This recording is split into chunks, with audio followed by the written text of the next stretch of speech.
Some of my fondest memories are of travel, and although I don't really consider myself to be all that much of a risk taker, I've found that every journey has its hazards, and often nature is chief among them.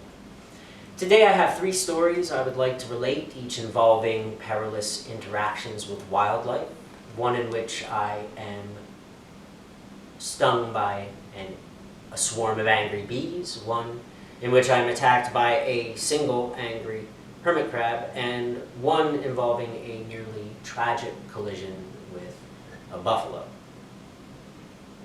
When I was a kid, most of our vacations took place at the Jersey Shore, and on one such vacation I was playing a game of hide and seek with a group of the local boys.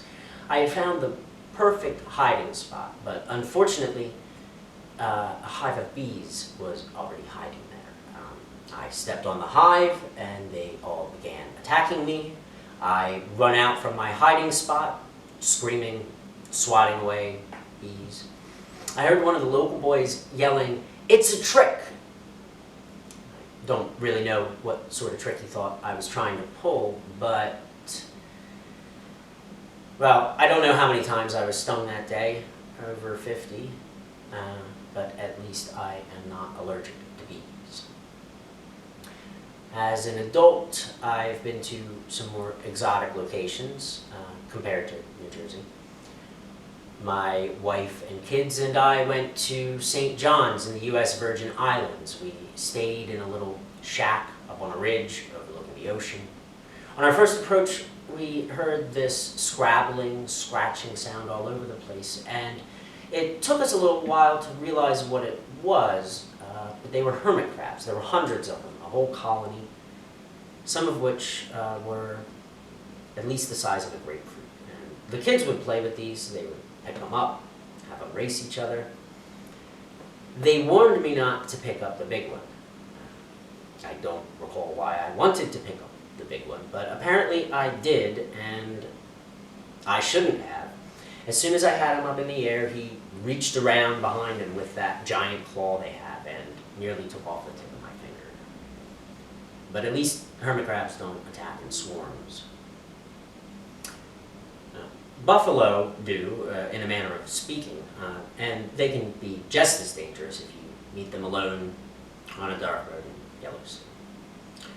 We'd been out rather late trying to get a glimpse of a pack of wolves that we'd heard was hanging out nearby, and driving back to the camp in the dark, we were blinded by the headlights of an oncoming vehicle. He was flashing them, apparently trying to warn us that there was a buffalo in the road up ahead, but his warning only served to make it nearly impossible for us to avoid a potentially fatal collision.